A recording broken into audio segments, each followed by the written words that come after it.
Okay, what up ladies and gents, it's your favorite Asian robot right here, and this is literally the third time I have tried to film this video. I am not kidding. I wish I was joking, but I am genuinely not. This is literally the third time I've tried to film this video. So, first and foremost, welcome.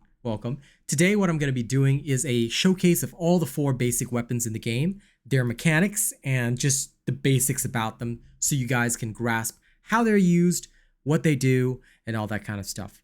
I'm going to have some gentle rain sounds in the background, so I hope you guys will enjoy that. We're turning them on right now. Okay? And off we go. Now, first and foremost, I'm going to talk about Wingrave's main weapon, the Vanguard. Alright? The Vanguard is the most basic of basic weapons, and honestly, I underestimated how potent it can be. So just to show you what it can do, the sword and shield, if you go into the abilities section, you can actually read about all the different abilities that are on a particular weapon. So I'm going to remove my cam right now, and then we're going to go through this step by step. The sword and shield, or sword and board as I call it, offers a balanced playstyle. Basically, you combine offense and defense, right? Sword attacks will deal additional health damage. Shield attacks break your target faster, okay?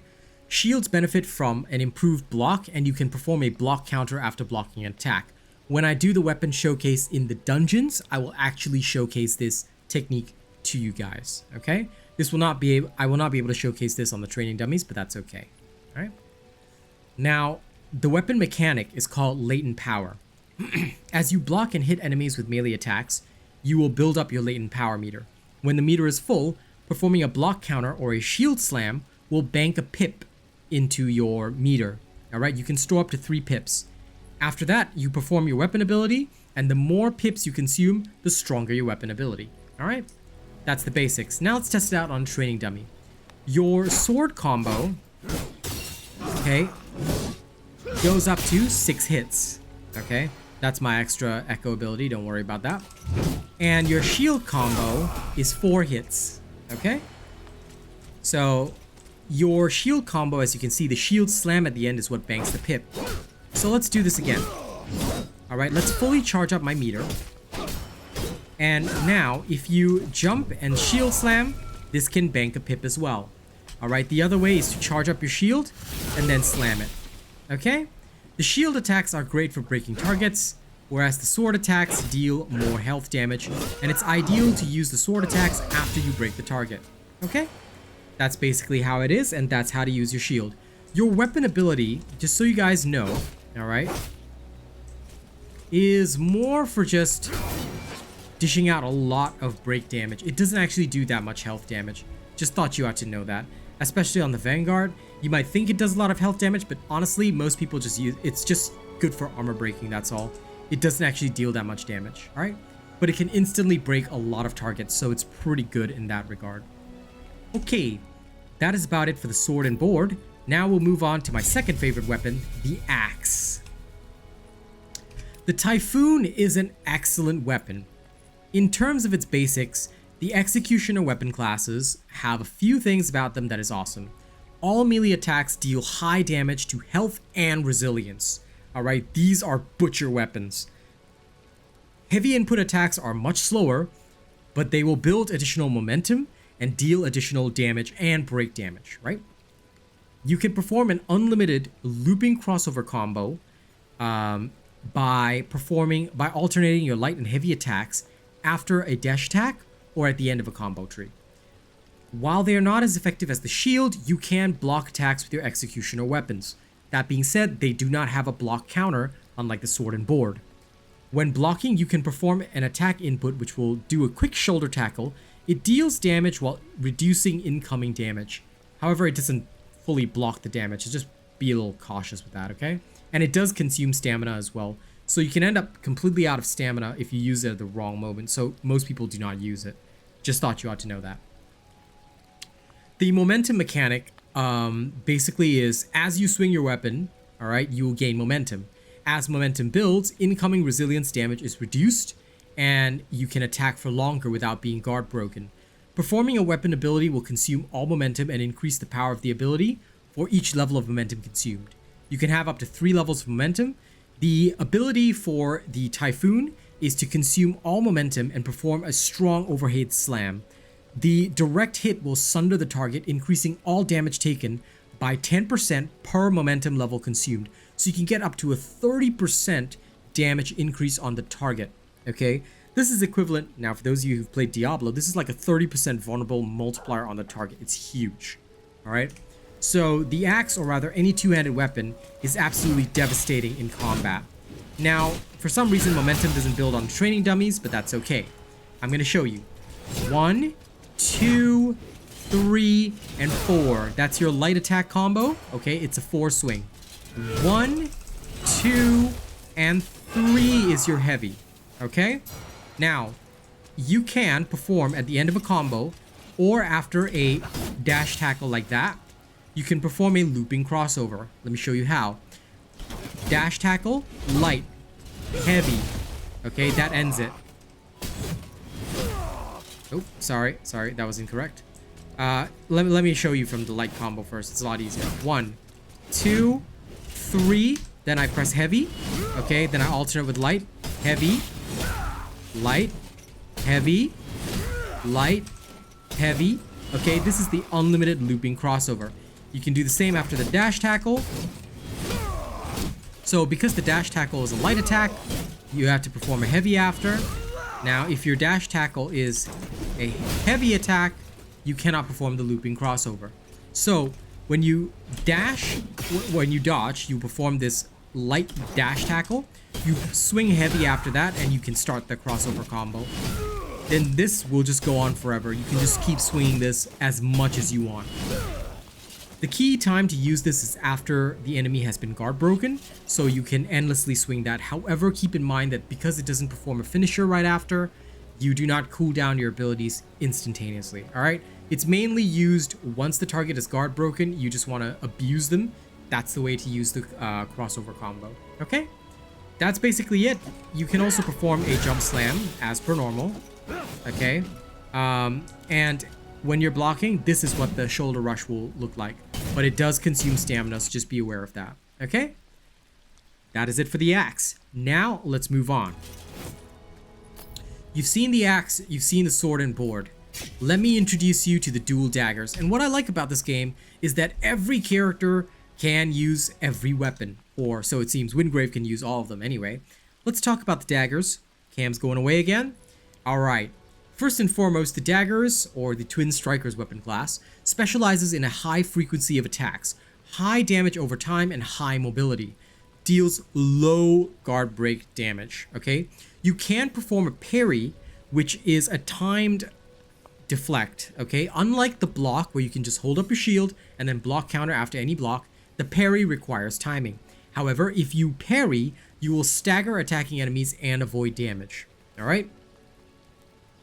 You can perform flourishes for powerful attacks that also grant a short window of invulnerability. Keep in mind that not all flourishes grant invulnerability. Oh my god, messed that up. Invulnerability. Kaz is probably laughing in the background. Anyway, it benefits greatly. I'm trying to not laugh. It's okay, it's okay.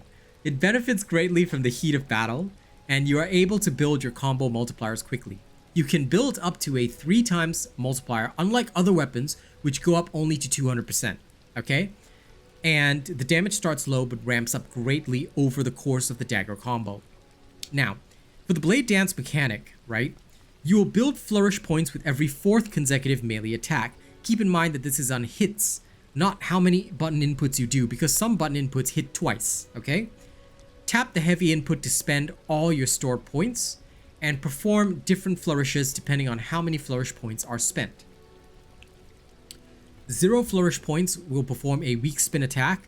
1 flourish point will deal moderate damage and grant a small window of invulnerability. So keep in mind that 0 flourish points does not grant invulnerability. Only the 1 flourish point onwards, right?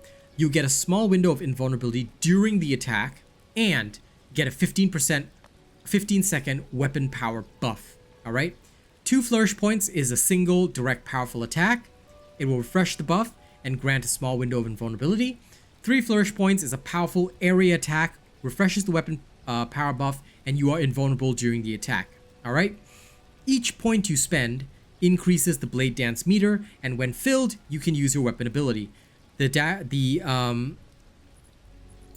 Slicer and Dicer, their ability is called Steel Volley, where you will spin and throw daggers in a large radius around the Wayfinder, okay? Now, after you've performed this, you go into Blade Dance mode, where your meter will turn red, and during this time, all weapon attacks hit twice, building up extra flurry, dealing extra damage. It's so good. Alright, check it out. This is how it works. Notice that the third input hits twice, alright? 1, 2, 3, 4, 5, 6, 7, 8, 9, 10, 11, and then the 12th is the grand finale, one hit. There we go. Alright, sorry, I wasn't quick enough to input it. But as you can see, it goes up to about 300% damage, right? This is the 3-point flurry. Now, at 0 points, there's no invulnerability, but you can spin around like this for no reason if you want to, alright? Okay. When you have one flourish point, you will perform that, alright? It'll be a double swing like that. Now, when you've got 2 flourish points, it's a single direct X hit, alright? Once you go into Blade Dance mode, alright, your meter will turn red, and as you can see, everything hits twice. It's beautiful. Like, you dish out so much damage, it's quite insane, so. There you go. Now, your parry works like this. You are invulnerable during the duration, but it's a short window. So you have to counter the attack during this window, and it will automatically trigger. I'll showcase this in a dungeon when I do the individual weapon showcases for each weapon type, okay? That about covers it for the dagger. You can also perform an overhead slam, and this overhead slam, while in the air, does not consume your flourish points, okay? Although it uses your heavy attack, check this out. It does not consume your flourish points. You can flourish right after, okay? That is all it takes for the dagger. That's all you need to know, alright? The dagger also does have a dash attack, but it doesn't have a dash heavy. You'll just end up doing your sad flourish spin, so try not to do that, okay? The dagger primarily attacks with the light attack button. Your alternate attack is mostly just for your flourishes. Yeah? Okay. Good. Now that we've finished the dagger, it's time to introduce you to the last weapon in my arsenal, the Ransom. The Ransom is a ranged weapon which is pretty darn cool. Okay? Let's talk about it. The Marksman weapon class, well, each of them is a bit different, but for this one, the rifles have infinite ammo but have a clip size which must be reloaded to continue firing when empty. When you're reloading, an active reload minigame will begin. Hitting the reload button in the sweet spot will allow you to reload faster and give you a boost. In the case of this particular weapon, you gain a double firing speed boost, alright? Melee attacks can deal higher break damage, but it's basically this really sad rifle butt swing, so you don't really want to do that. You are generally specialized for long-range combat, but you don't really break a lot of guards. Without the mechanic, that is. However, this weapon also has partial resilience piercing. The rifle will partially ignore damage reduction from armored enemies, so it's pretty cool in that regard. Alright, the Eagle Eye mechanic is very interesting. As you shoot enemies, you will build up the Eagle Eye meter. This will increase the chance of a weak spot appearing on the enemy. When the weak spot appears, shooting the weak spot will deal bonus damage and grant you a locked and loaded charge, allowing a single use of the weapon ability. In this particular case, your weapon ability is Scatter Shot, which is a close-range shotgun blast that deals immense damage as long as you hit the enemy with all the pellets. Don't use it at range. Get in close, blam them in the face while evading backwards. Yeah? Okay. You can have up to 3 locked and loaded charges. Let me show you how it works. Okay. First and foremost, you can fire hip or you can ADS by holding down what would be the block or the parry button. Alright, and you can ADS on the target. Okay. That is the reload minigame, and right after, you will fire faster. Now, let me show you now, see, that is the weak spot. If you shoot that, they will break. Now, the additional damage is from my echo, once again, alright? And after that, you will get a locked and loaded charge. See? Now I've got 2 charges. You get in close, and you blam them with a shotgun. It dishes out a lot of damage. If you're further, you blam them.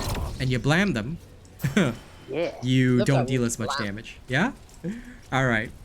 Now, here's something else you need to know about the gun. if you fire, all right, semi-automatic, your rate of fire is slower for some weird reason, okay?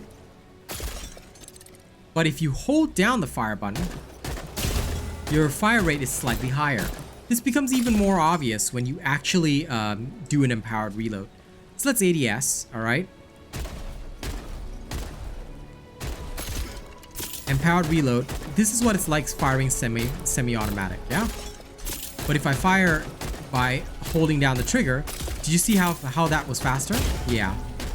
So it can work a lot better if you reload quickly, get your charge, dash in, blast, okay, and evade backwards like that. This is basically how to use the gun. But if you hold down with automatic fire, that's the best way.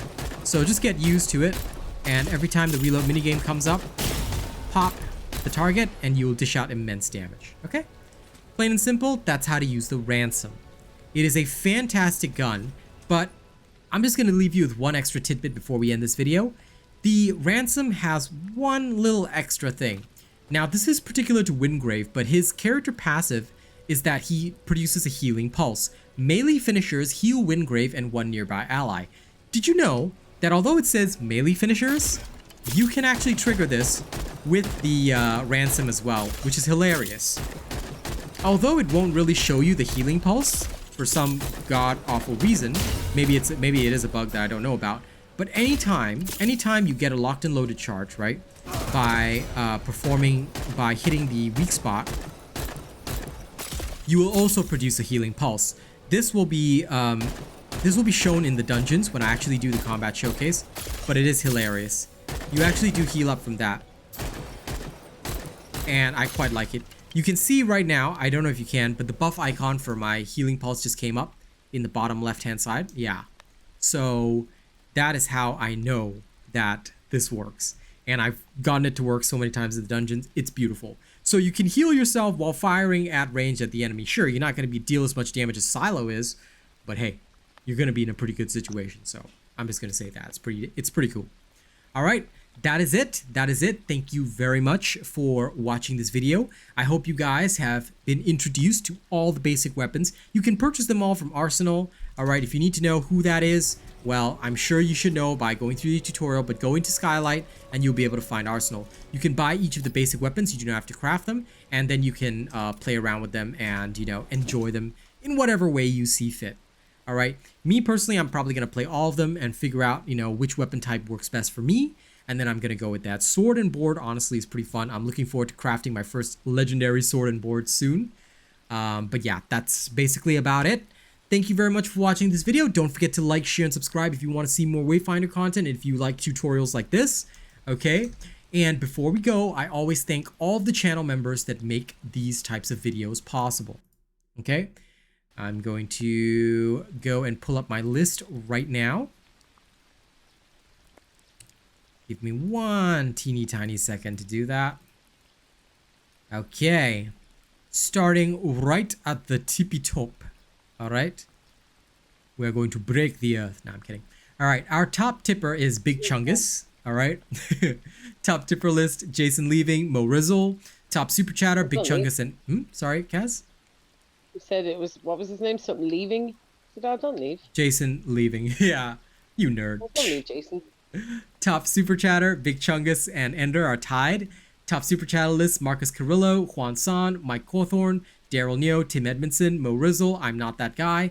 Top channel membership gifter, Big Chungus, and our highest channel membership gifters, Mike Cawthorn, Newbie, and Books Lugas. Thank you guys so much. Hope you enjoyed the cough from Kaz as well. In terms of our top channel members, all right, here we go. The list goes, starting right at the top, Big Chungus at the only fan level. We've got Death Dawning 982 at Plus Ultra. Thank you for being one of our longest standing supporters. We've got Jerry Fast, OG, Rogue Assassin, and Zach NFG at Prestige. Thank you guys so much. In terms of our honored robots, we have Juan San, Corey Ryu, Marcel, Kaishiwa, Bob John, Maxim Lotz, Devin Lashin, Mookie Mocha, Rena, Chase Taylor, Nathan Strong, Nightshade, Lady Neo, Joey Danze, Che D12, Syed Assad, Coda CMF, Kami SMH, Conrad C, Nate the Great, and Benjamin Savage. Thank you guys so much for supporting my channel. Hope you guys enjoy everything, and I will see you guys on the next one. Kaz is sorry for her coughing, but we still love her anyway, right? Sorry. Beat her up, beat her up. How dare you even cough in my video? That's okay. You're I'm just stressing me, kidding. stop. I'm just kidding. All right, see you guys later. Bye-bye.